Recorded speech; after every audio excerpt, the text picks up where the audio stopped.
Dion predicted Shedeur Sanders would go top 5, and didn't he just get it right? Nailed it. NFL Draft Recap Squad coming up right now. You are talking ball with the NFL Squad, sponsored by Gametime.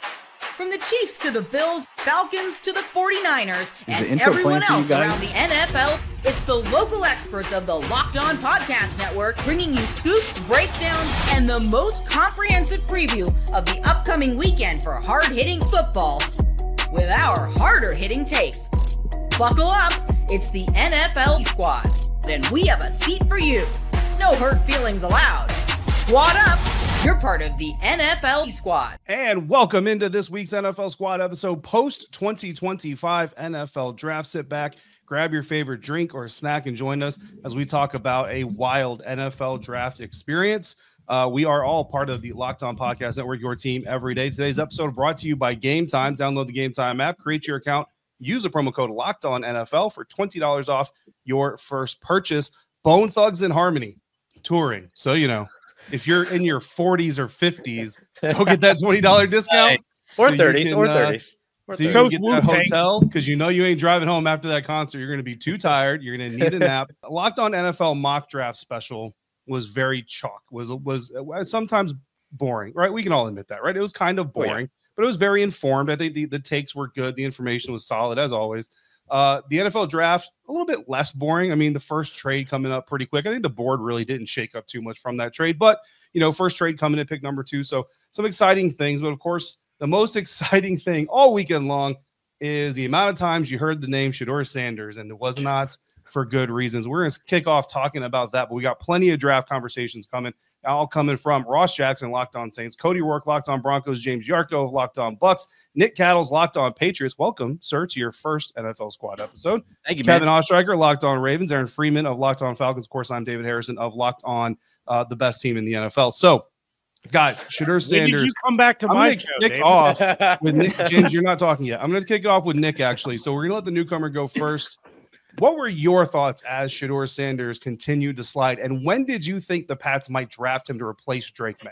Oh, yeah. Well, first, can I just say T's and P's for Mel Kiper? T's and P's, because I just want to make sure gosh, he was able to get through that very challenging time of his life. I don't know what was going on with Mel. My freaking goodness.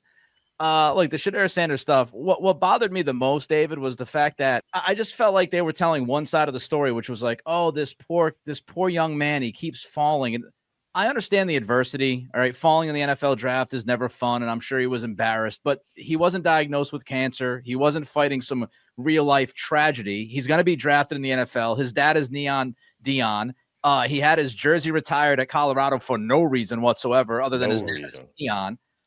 So I didn't feel bad for him that as much as apparently some of the people that were doing the TV felt bad for him. But when you read about it, and I'm sure you guys read a bunch of the stuff, he didn't necessarily win a bunch of people over during the process. I don't think the things that were said before the draft helped him at all, either by him or his dad.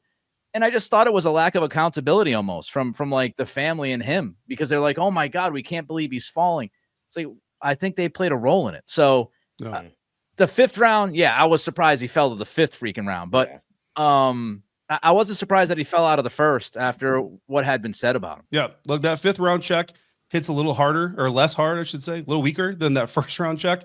And yes, I did make the joke because Deion Sanders did say his son was going to go top 5. So, you know, top 5 rounds of the NFL draft is still top 5. So he's accurate. And you know what? If that 5th round check isn't enough, he can go sell that Rolly and make up, you know, some of that cash. Ross Jackson, Locked On Saints. I want to ask you this because there was a very, very specific part of this conversation that Nick just mentioned, Deion Sanders. How much do you think Deion Sanders influenced this whole thing? Because there was a lot of comparisons throughout the weekend of Archie Manning, New Orleans Saints legend, which is why I'm coming to you, for what he did with his son, Eli Manning, and their whole Chargers, not Chargers saga. So how much do you think that played into it? Yeah, look, I think that's 2 things. I think that, first of all, it's the difference in time in terms of when these couple of different things happened, and the idea of like, oh, I'm going to pull an Eli doesn't play the way that it does now when you're out there talking about it ahead of time versus when you do it in the moment, like what happened with the Mannings. And I think the other side of all this too, that we kind of have to remember is we're in an entirely different landscape in terms of what it is that these players are walking into the NFL with, the experiences that they have, the lives that they live, the money that they've got, all these other things. And there's going to be people around the NFL, for better or for worse, that don't like it, that aren't fans of it, and that aren't going to sit there and hold your hand and aren't going to do all these other things. Not saying that Shedeur Sanders needed his hand held. I thought Shedeur Sanders was one of the best quarterbacks in this year's draft, but I don't think that he was the quarterback that was good enough to be able to overcome all of the other things that were going on. And I think that where the Sanders situation differs is the fact that, if I'm being honest, I don't know how much Deion Sanders helped his son's situation from getting prepared, from getting him ready for what these NFL teams are going to look for, how to play the game, how to interview, how to take everything with gratitude, all these other things. I think those are the things that NFL teams are looking for. And again, like I said, for better or for worse, whether you agree with it or whether you disagree with it, it's the environment of the NFL. And until you've shown up and proven something in this scenario, when you're already not the quarterback that's expected to go at the top of the board, then you're probably going to run into a situation to where you're going to end up doing yourself more detriment than creating benefit for yourself when you come out and kind of do some of these things. Like when you're, as has been reported, blowing off teams because you don't think you're going to be there and that it's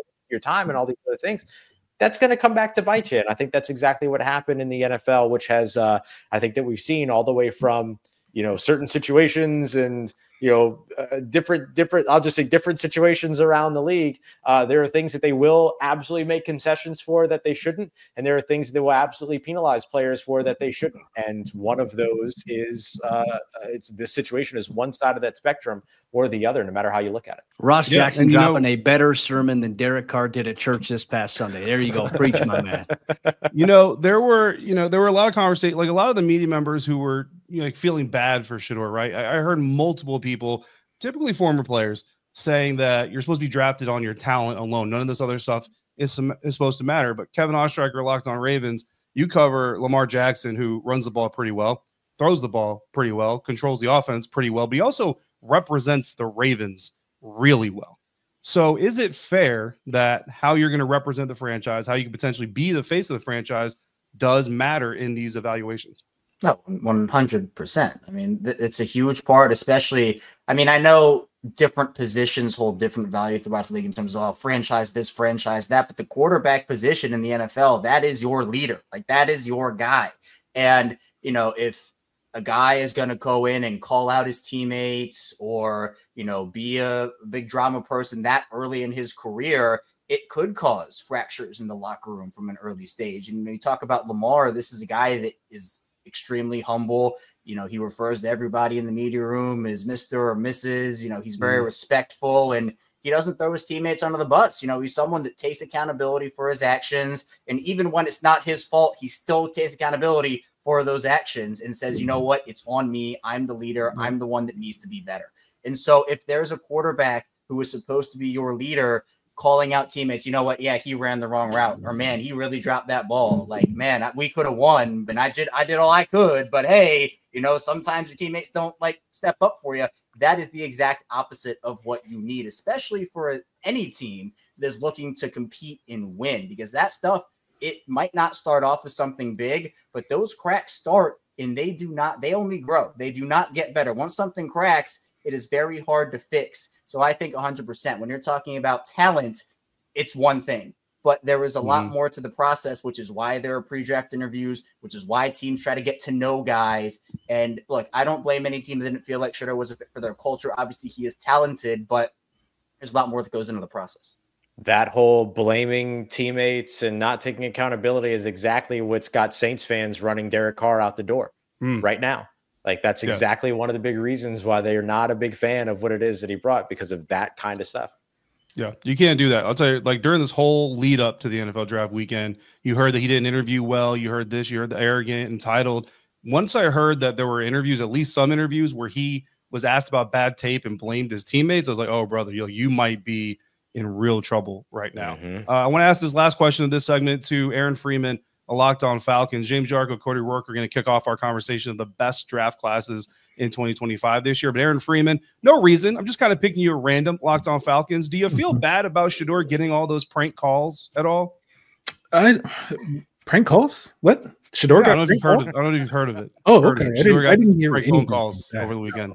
No, I did not hear. No, of course. Yeah. No, I mean, it sucks because like for Shedeur, because like he was the story of the weekend, and so the prank call for those of you that are been living under a rock like I have for the last couple of days, coming from the son of the Falcons defensive coordinator, due to the defensive coordinator deciding, like, hey, this iPad I got allegedly, just leave it out for anybody to go and see, my emails and contact information.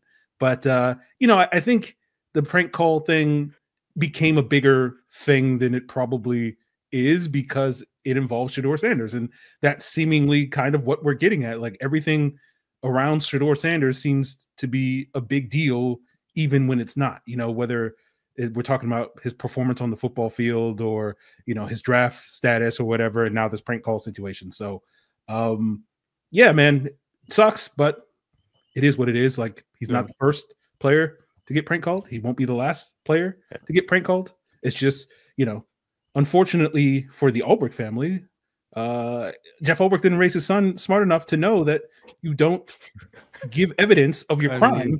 Star 6'9", your prank call. So I hope Jeff Ulbrich teaches the Falcons defensive, their young core of players, much better than he taught his son. That's what I'll say.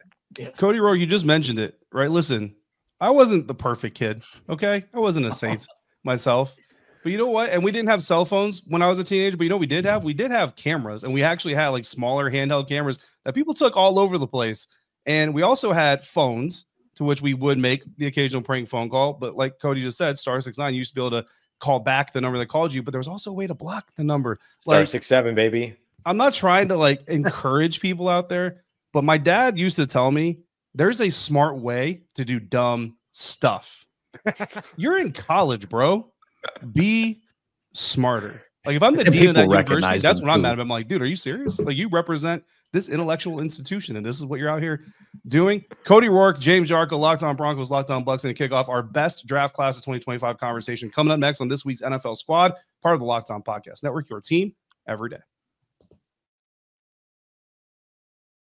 Today's episode is brought to you in part by Gametime. There's nothing like the atmosphere of an NBA playoff game. Every bucket, every defensive stop, every moment just feels huge. It's electric in the arena. And with Gametime, you can be a part of it without the stress of last-minute ticket hunting. Gametime makes it fast and easy to get your playoff tickets. Even when the demand is sky high, prices on the app actually go down as it gets closer to tip-off time. And their last-minute deals can save you up to 60%. Save 60% off buying last-minute tickets for sports, concerts, comedy, theater, anything you can think of they have on the app. And when you're on the app, toggle in the all-in pricing. You'll get no surprise fees at checkout. So take the guesswork out of buying tickets with Gametime. Download the Gametime app today. Create your account. Use the code LOCKEDONNFL for $20 off your first purchase. Terms apply. Again, create your account. Redeem the code LOCKEDONNFL for $20 off. Download Gametime today. Last-minute tickets. Lowest price guaranteed. Continuing now, this week's Locked On NFL Squad episode, post-2025 NFL Draft, we are reacting to everything that went down on draft weekend, including arguably the most popular, most talked about fifth-round draft pick in history. But now let's get to the overall conversations. And we're going to start with the best draft classes out of the 2025 NFL Draft. And in honor of Jamal Murray, the Denver Nuggets just dropped buckets on the Clippers, making me a little bit of money. Shout out to FanDuel. Cody Rourke, I'm gonna let you kick it off, man. Who is your number one? Who's your favorite draft class of this year? Well, draft class in totality. I mean, like I said, I've only paid attention to Denver's, but I think when we look at first round picks, I felt like the first round had a lot of value. If you're the Los Angeles Rams, obviously round number 2 is your most exciting starting point. I liked them getting Terrence Ferguson. But let's talk about round 1 picks. I mean, I was shocked by the Broncos pick with Jahdae Barron, but man, that's a great freaking fit to put inside this Broncos defense next to Pat Surtain. I love James Yarko in the Locked On Bucks pick there of Emeka Egbuka. I wanted him in Denver. I thought that's a great addition there with Mike Evans, Chris Godwin, Travis Hunter going to Jacksonville was interesting. I wish Spencer was on this show because I was going to say, what are the Browns doing? Trading out a number 2 where they could have had a chance. Ideally, you could have had Travis Hunter and Shedeur Sanders when it was all said and done. But so many good picks across the board here. The Eagles as well, I hate to give them credit because everyone always hypes up Howie every year. but them getting Jihad Campbell was really good as well.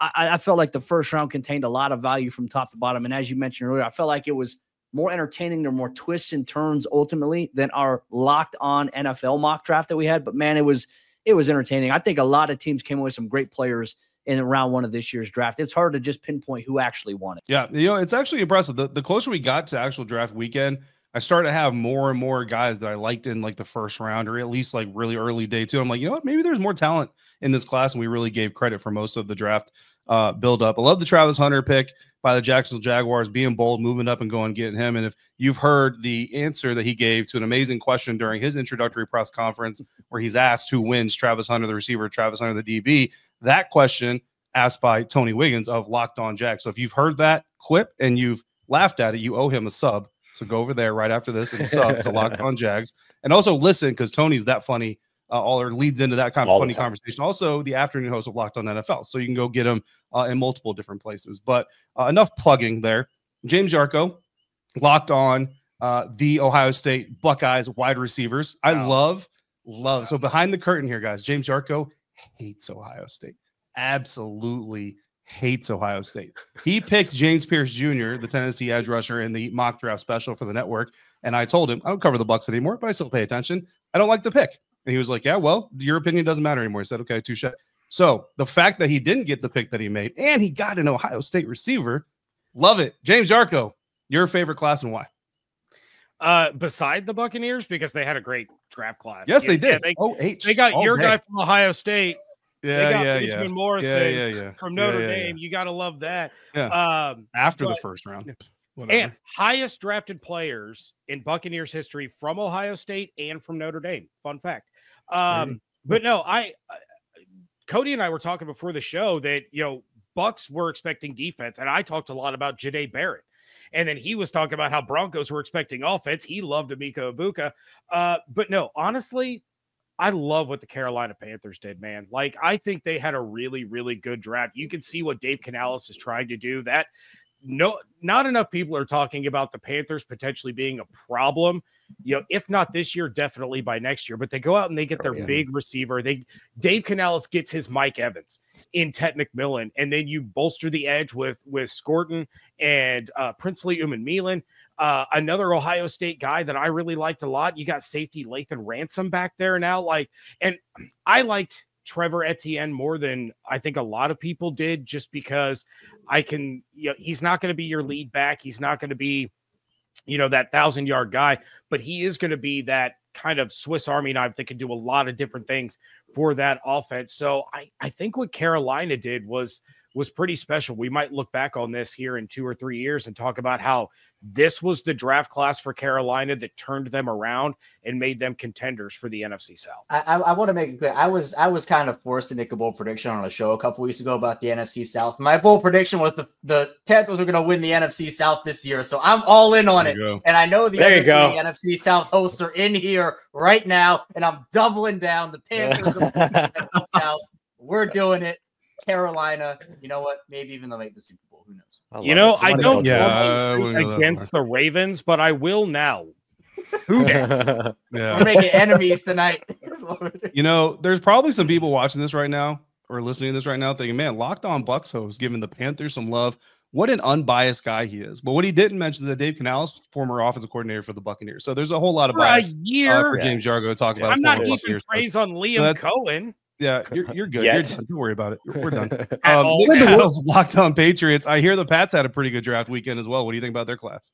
Yeah, I mean, look, I'm going to sound like the ultimate homer, but I do think that they had a really good draft, and Dane Brugler had them ranked as the top draft in this year's with this year's class. And the question is obviously Will Campbell. I think that's like the most polarizing pick. I can't tell you how much arm length I've talked in the last couple of months. I can't do it anymore. But if Will Campbell ends up being at least an average, if not slightly above average left tackle for the next decade, then I mean, they just added so many different pieces, the dynamic element to their offense, which has been missing. You bring on Travion Henderson and what he can do in the pass and run game. That was my guy. Right? His pass protection is just bananas. But he's a home run threat, and they haven't had a home run threat. And if Kyle Williams works out, I mean, I think here in New England, there's a lot of PTSD from their terrible drafting, and especially at that position. But if Kyle Williams at 69 ends up being the guy that they think he can be, another dynamic guy that can get down the field, be that X receiver they've been dying for, if he can bring that skill to this offense, then they've gotten better. I don't know if I'd go, 10, 11 wins better just yet, but I do think that Vrabel has brought in kind of a new attitude, and I think that they focused on guys that had certain traits. They want high football IQ guys. They want guys who have great character. They drafted a bunch of captains from their college teams. They believe in that. So, yeah, I mean, I think even Jared Wilson and Joshua Farmer, and then you go down to the 5th round and you get Braden Swinson, who, had like a pass rush win rate of better than 22% last year at LSU. So I think they did a great job. But as we all know, we can give grades the day after, but we'll find out in 2 or 3 years. But the execution, like that, the most important thing, David, that stood out to me, and I don't know how much, I'm sure you guys watch this as well as you're watching the draft unfold, is like, does the team understand the board? Does the team understand certain runs at positions? Last year, the Patriots didn't do a good job of that, right? They traded out of the spot. Lad McConkey gets picked, and they lost on the left tackle and tackle run in the 2nd round. They tried to get back up into that. They weren't able to. This year, they were ahead on runs. They traded up to 137 for Joshua Farmer, and 3 out of the next 6 picks were defensive tackles. So they were ahead on runs this year. It just felt like they had a really good handle of the board. Yeah, no, got a better handle than Bill Belichick does right now on his PR. Brother, a lot of those names you just rattled off were guys that I had all over my Commanders, quote unquote big board that I was coveting for them. Trevion Henderson, like at number 29, I would have loved Trevion Henderson even at number 29 to the Washington Commanders. But fortunately, Commanders Patriots joint practices, so at least I'll get to see them and cover them for a couple days, 2 or 3 days. There we go. So that'll be a lot of fun. Kicking off next, we're going to talk about the quarterbacks that went in this year's class, where they went, who has the most chance of success. Before we do that real quick, Cody Rourke likes to throw me on the spot every once in a while, ask me my thoughts on a specific topic. David, your Landon thoughts. is not here because the Dallas Cowboys had one of the best classes this year, and we're out of time, so I'm not going to be able to dive into that. But best quarterback situations coming up next on this week's NFL Squad episode, part of the Locked On Podcast Network, your team every day. Today's episode is brought to you in part by Amazon Fire TV. Did you know that your Fire TV is also an Xbox? Turn any TV into your gaming and entertainment hub with Fire TV Stick 4K devices. No console required. Just grab your paired controller, subscribe or sign in to your Xbox Game Pass Ultimate with EA Play included, and you're ready to go to dive into hundreds of premium titles, including EA Sports, College Football 25, Call of Duty, and more. As easily as you stream in your favorite shows, you can be gaming. What if you could jump into your favorite Xbox titles without needing your console in every single room? It's incredibly convenient, and it all comes in 4K as long as you have the appropriate equipment. Head to Amazon.com/Fire TV Locked On to get started. Xbox Game Pass Ultimate subscription and compatible controller required. Available on select devices, including Fire TV Stick 4K 2nd Gen, Fire TV Stick 4K Max 1st and 2nd Gen, and the Fire TV Cube 3rd Gen. Wrapping up this week's NFL Squad episode, post-2025 NFL Draft. The most important position on the field, of course, is the quarterback. So that is how we're going to wrap this thing up. We started with the quarterback. We're going to end with the quarterback. And there's only one person here covering a rookie quarterback this year. That is Ross Jackson of Locked On Saints. Congratulations. Did you trade up in our mock to get Jackson Dart, or were you just going to? I can't remember anymore. I did trade up to get Jackson Dart, and I almost traded up to get Tyler Shuck just to really drive home that I knew where this was going, but I didn't do it. Well, Jackson Dart, a team did trade up to get him. That was the New York Giants. The New Orleans Saints did get Tyler Shuck. That's spelled with a GH for those of you who hate the American English language. 40th pick overall to the New Orleans Saints. Is he the next, I don't know, Archie Manning? Is he the next Drew Brees? Drew Brees wasn't drafted by the Saints, but that's okay.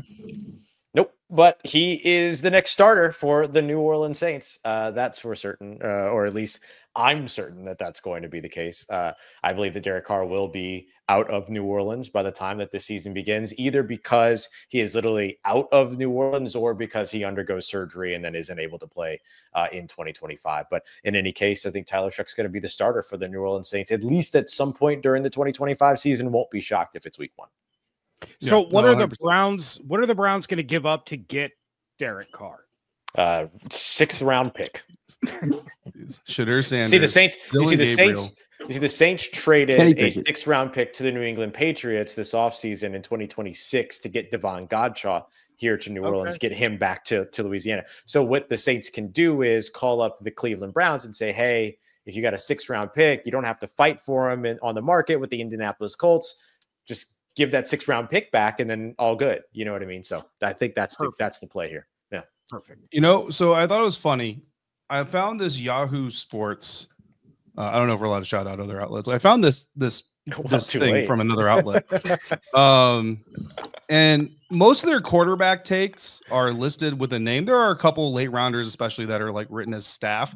But the first one that's written as staff is Dylan Gabriel, Cleveland Browns 3rd-round pick, quarterback out of Oregon.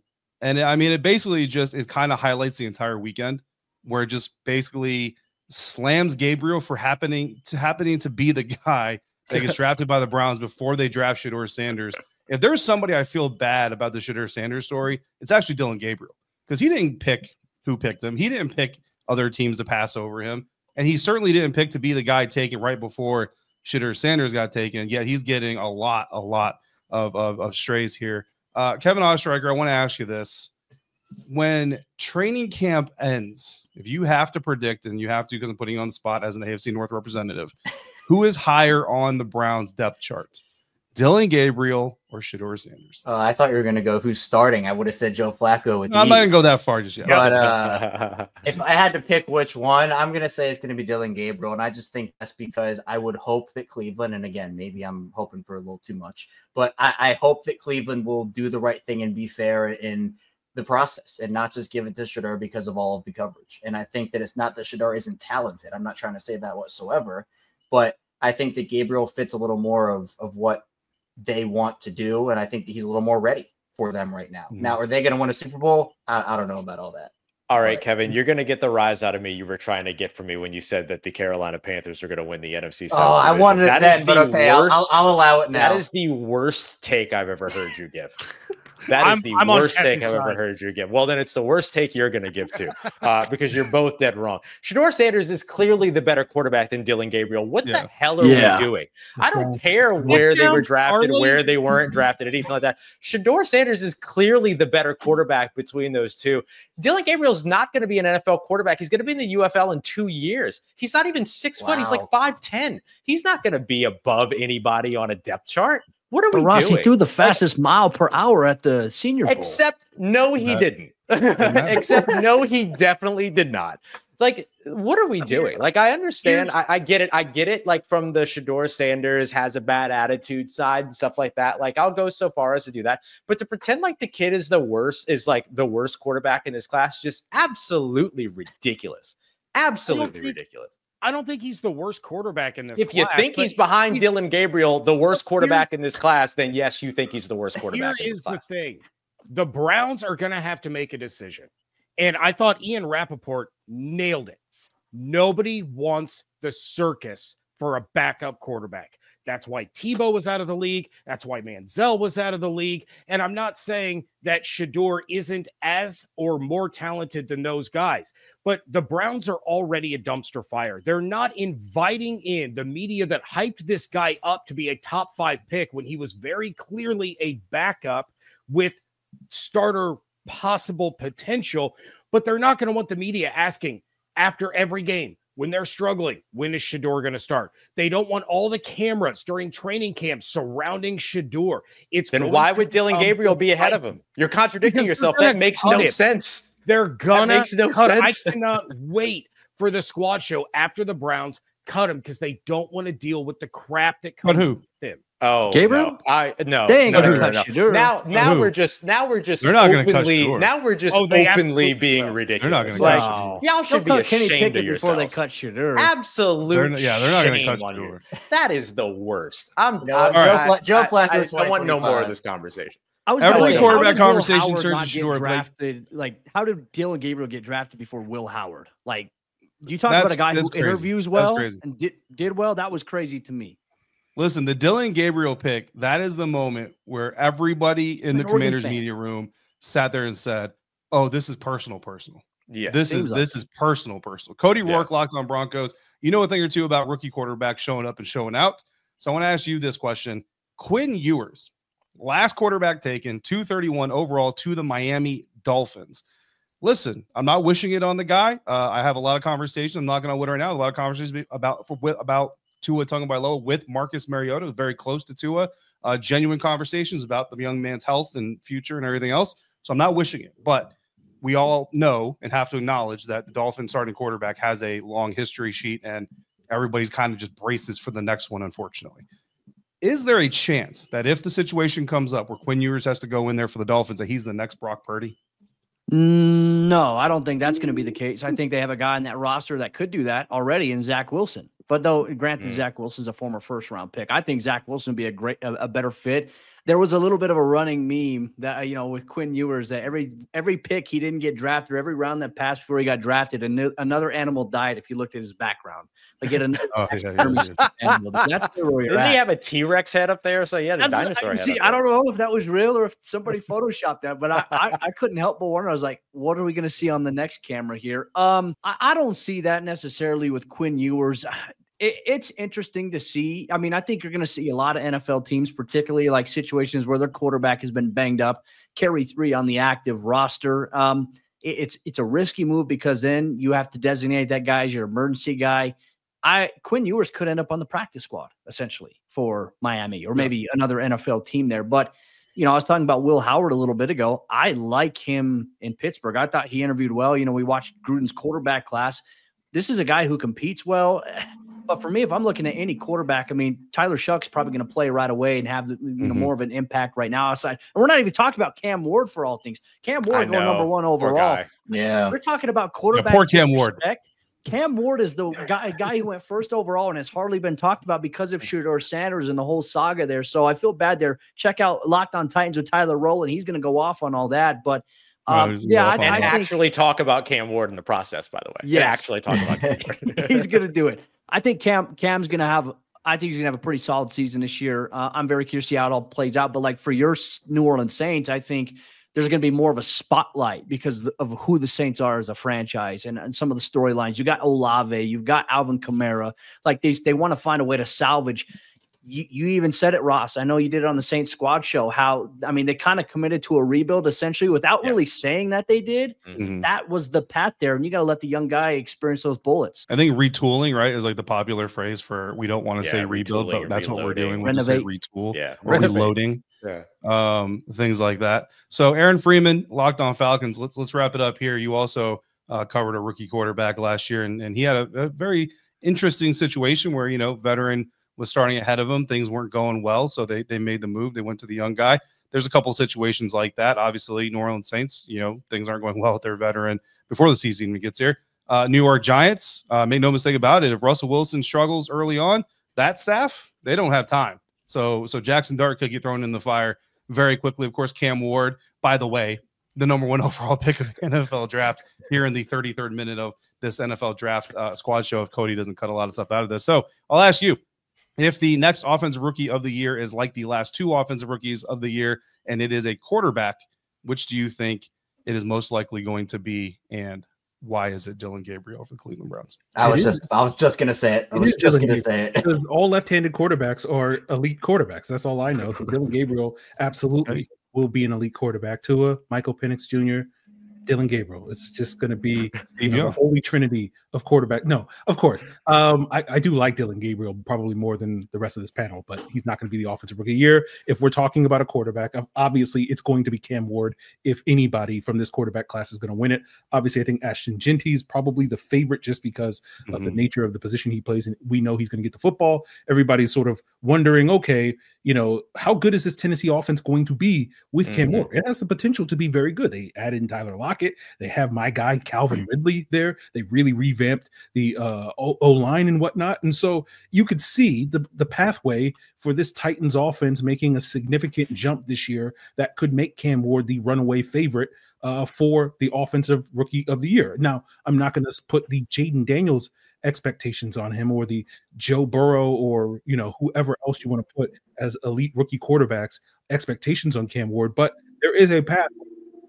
Things click into place. Cam Ward and that Tennessee Titans team could be a much more competitive team in an AFC South than I think a lot of people expect them to be going into the draft. Yeah, absolutely. So that's a good way to wrap up this NFL Squad post 2025 NFL Draft episode. Thank you all. Make sure you're following all of us in our respective Locked On NFL shows because you're getting a lot of coverage and a lot of information. We are all part of the Locked On Podcast Network, your team every day. Can't believe David disrespected